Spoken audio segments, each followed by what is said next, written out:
गडचिरोली, चंद्रपूर आणि गोंदिया या 3 जिल्ह्यांचा मिळून बनलेला गडचिरोली चिमूर लोकसभा मतदारसंघ हा महाराष्ट्रातला क्षेत्रफळाच्या दृष्टीने सगळ्यात मोठा मतदारसंघ म्हणून ओळखला जातो। जवळजवळ पहिलं टोक ते शेवटचं टोक यांच्यामधलं अंतर 450 किलोमीटरचं आहे। त्यामुळे या मतदारसंघाविषयी खरं तर एकीकडे संवेदनशील एरिया म्हणून सुद्धा इकडे पाहिलं जातं। या मतदारसंघातला आरमोरी, अहेरी, त्याच पद्धतीने आमगाव, गडचिरोली, धानोरा हे जे 4 विधानसभेचे मतदारसंघ आहेत ते नक्षलग्रस्त कारवायांसाठी संवेदनशील ओळखले जातात आणि त्याच्यासाठी जवळजवळ 15,000 पोलिसांचा फौजफाटा जो आहे तो या गडचिरोली चिमूरच्या या भागांमध्ये तैनात करण्यात आलाय। पण आता गडचिरोली मधले असे कोणते 10 मुद्दे आहेत ज्याच्यावरती लोक मतदान करणार आहेत किंवा जे सध्या गडचिरोली मध्ये अत्यंत गाजणारे दिसत आहेत, पाहूयात या व्हिडिओच्या माध्यमातून। नमस्कार, मी आरती आणि तुम्ही बघताय बोल भिडू। यातला गडचिरोलीचा पहिला गाजणारा मुद्दा आहे तो म्हणजे खासदार अशोक नेते यांच्याविषयी असणारी नाराजी। गेली सलग 2 टर्म भाजपकडनं अशोक नेते हे या मतदारसंघामध्ये खासदार राहिलेले आहेत, परंतु त्यांनी कुठलीही कामं केली नाहीयेत असं इथल्या लोकांचं म्हणणं आहे। त्यामुळे विकासाच्या मुद्द्यावरती सध्या अशोक नेते यांच्याविषयीची नाराजी दिसतेय। खरं तर रेल्वेचा प्रश्न असेल किंवा मग दुर्गम भागातले रस्ते असतील किंवा मग गडचिरोली मधला MIDCचा प्रश्न, गोंडवाना विद्यापीठातला प्रस्तावित कॅम्पस हे इथले चर्चेतले मुद्दे आहेत। मात्र याच्यावरती खासदारांनी काम न केल्यामुळे लोक इथं नाराज दिसतात। गेल्या 2 टर्मला ते मोदी फॅक्टरवरती निवडून आले असं इथल्या लोकांचं म्हणणं आहे। यंदा सुद्धा मोदी फॅक्टर चालणार का हे पाहणं महत्त्वाचं असणार आहे। विशेष म्हणजे या मतदारसंघात फिरत असताना जरी विकासाचा मुद्दा महत्त्वाचा असला तरी हिंदुत्व आणि राम मंदिर याच्यावरती सुद्धा लोक डिबेट करताना बघायला मिळतात। आता गडचिरोलीतला दुसरा गाजणारा मुद्दा आहे तो म्हणजे काँग्रेसचे नामदेव किरसान हे सध्या इथं तुल्यबळ लढत देऊ शकतात। गेली सलग 2 टर्म काँग्रेसनं नामदेव उसेंडी या काँग्रेसच्या खरं तर नेत्यांना या मतदारसंघातनं संधी दिली होती, मात्र त्यांचा 2 वेळा इथनं पराभव झाला आणि त्याच्यानंतर मात्र यंदा त्यांचं तिकीट कापून उच्च शिक्षित आणि प्रशासकीय सेवेमध्ये अनुभव असलेल्या नामदेव किरसान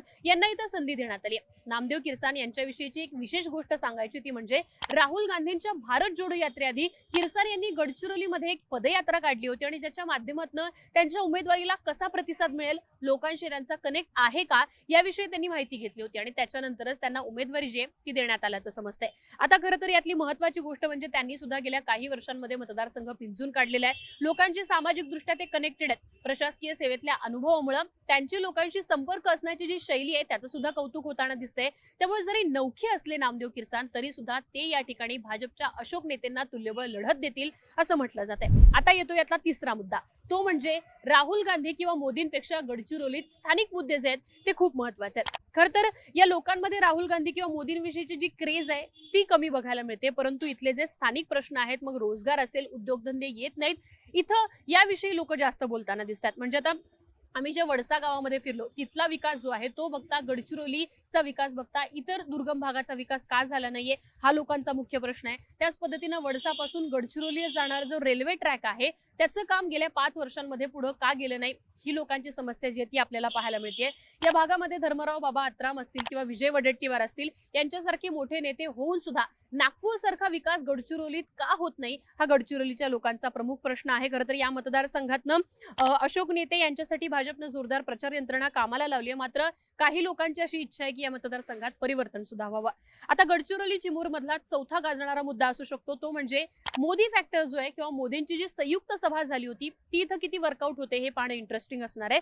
खरं तर मोदींनी गडचिरोलीमध्ये सभा घेतली नाही, मात्र 8 एप्रिलला चंद्रपूरमध्ये गडचिरोली आणि चंद्रपूर अशा दोन्ही उमेदवारांसाठी ही सभा घेण्यात आली, पण त्याचा परिणाम गडचिरोलीमध्ये झालेला नाहीये असं तिथल्या नेत्यांचं म्हणणं आहे, लोकांचं सुद्धा म्हणणं आहे। दुसरा महत्त्वाचा मुद्दा म्हणजे राहुल गांधी सुद्धा या मतदारसंघात आलेले नाहीयेत किंवा काँग्रेसचे बडे नेते सुद्धा इथं सक्रिय झाले नाहीयेत। त्यामुळे कुठेतरी गडचिरोलीकडे भाजप आणि काँग्रेसच्या मोठ्या नेत्यांनी दुर्लक्ष केलंय का अशी चर्चा या मतदारसंघात ऐकायला मिळाली। आता यानंतर पुढचा महत्त्वाचा गडचिरोलीतला मुद्दा आहे तो म्हणजे महायुतीच्या नेत्यांमध्ये असणारी अस्वस्थता आणि नाराजी। खरं तर गडचिरोली चिमूर लोकसभा हा जरी भाजपकडे असला तरी यंदा तिथनं धर्मराव बाबा आत्राम जे अजित पवार गटाचे नेते आहेत ते लोकसभेसाठी इच्छुक होते। खरं तर त्यांनी तसं बोलूनही दाखवलं होतं, मात्र भाजप हा मतदारसंघ त्यांच्यासाठी सोडायला तयार नव्हता। धर्मराव बाबा आत्राम यांना अगदी भाजपकडनं ऑफर आली असंही सांगण्यात आलं, मात्र त्यांनी ती धुडकावली आणि ते अजित पवार गटात कायम राहिले आणि मग त्याच्यानंतर मात्र भाजपनं अशोक नेते यांना पुन्हा संधी दिली। पण त्यामुळे धर्मराव बाबा आत्राम जे आहेत ते नाराज आहेत असंही बोललं जात होतं। त्यांच्यासोबतच देवराम होळी हे नेते जे आहेत ते सुद्धा नाराज होते, मात्र या सगळ्यांची नाराजी मिटवून आता त्यांना सुद्धा प्रचार यंत्रणेत सहभागी करून घेण्यात आले। त्यांनी सुद्धा जोरदारपणे प्रचार जो आहे तो केलेला आहे असं सांगण्यात येते। त्यामुळे महायुतीतल्या नाराजांना या ठिकाणी एकत्र करण्याचं काम जे आहे ते भाजपच्या नेतृत्वाकडून करण्यात आले। आता याचा पुढचा गडचिरोलीतला जो महत्त्वाचा मुद्दा आहे तो म्हणजे देवेंद्र फडणवीस यांनी गडचिरोली चिमूरकडे वैयक्तिक लक्ष दिलेलं बघायला मिळते। खरं तर देवेंद्र फडणवीस हे वारंवार गडचिरोलीचे दौरे करत असतात असं तिथल्या स्थानिक लोकांनी सांगितलेलं आहे।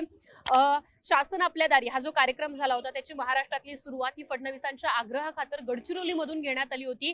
त्याच पद्धतीनं या भागामध्ये जो धोकादायक परिस्थिती किंवा राहण्यालायक नाही असं जे म्हटलं जातं ते कुठेतरी पुसून टाकण्याचा प्रयत्न देवेंद्र फडणवीसांनी गेल्या काही वर्षांमध्ये केलेला आहे आणि त्याच्यासाठी त्यांना हा मतदारसंघ आपल्या ताब्यातून जाऊन द्यायचा नव्हता, म्हणून त्यांनी धर्मराव बाबा अत्रामांना भाजपकडनं लढण्याची ऑफर दिली पण त्यांनी नकार दिला। त्याच्यानंतर हा मतदारसंघ काही केला न सोडता त्यांनी आपल्याच ताब्यात ठेवलाय। खरं तर असं सांगितलं जातं की ते सातत्यानं गडचिरोली चिमूरमध्ये येतात, तिथल्या लोकांशी संवाद साधतात, त्यामुळे फडणवीसांचं इथं विशेष प्रेम आहे आणि तेच त्यांनी गडचिरोली चिमूर आपल्याकडे घेऊन दाखवण्याचा प्रयत्न केलाय। आता गडचिरोली चिमूर मधला पुढचा महत्त्वाचा मुद्दा आहे तो म्हणजे नामदेव किरसान यांच्यावरती बाहेरचा उमेदवार असा ठपका जो पडलेला आहे तो त्यांच्या बाबतीत कसा निगेटिव्ह ठरतो की पॉझिटिव्ह हे पाहणं महत्त्वाचं असणार आहे। खरं तर नामदेव किरसान हे मूळचे भंडारा जिल्ह्यातले आहेत, परंतु प्रशासकीय सेवेच्या निमित्तानं त्यांचा गडचिरोली जिल्ह्याशी संबंध आला।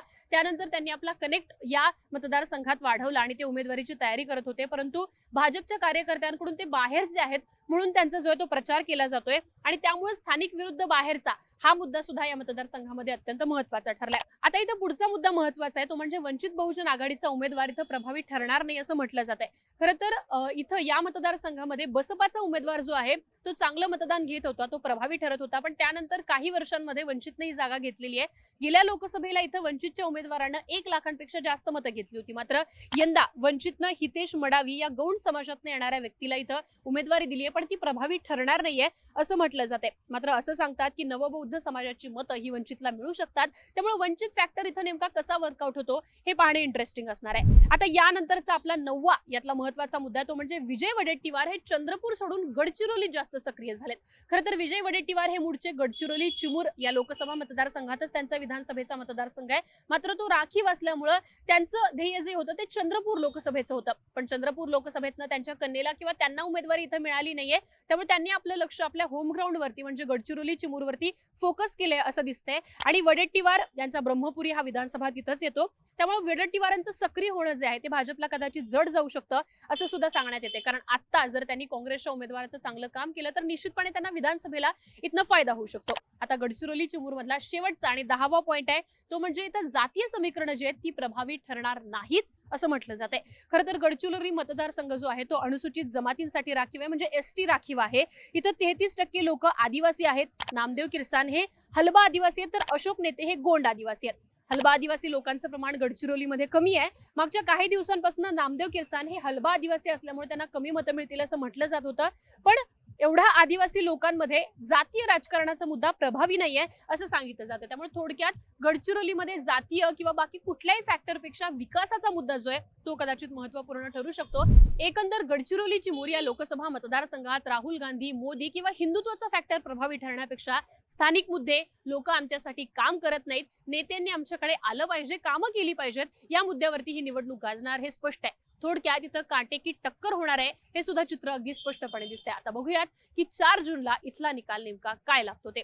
तुम्हाला काय वाटतं गडचिरोली चिमूर लोकसभेचा निकाल नेमका कोणाच्या बाजूने लागणार? तुमची मतं आम्हाला कमेंट बॉक्समध्ये लिहून नक्की कळवा आणि अशाच लोकसभा निवडणुकीच्या प्रत्येक अपडेटसाठी बोल व्हिडिओचं YouTube चॅनल नक्की सबस्क्राईब करा। हा व्हिडिओ आवडला असेल तर नक्की शेअर करा।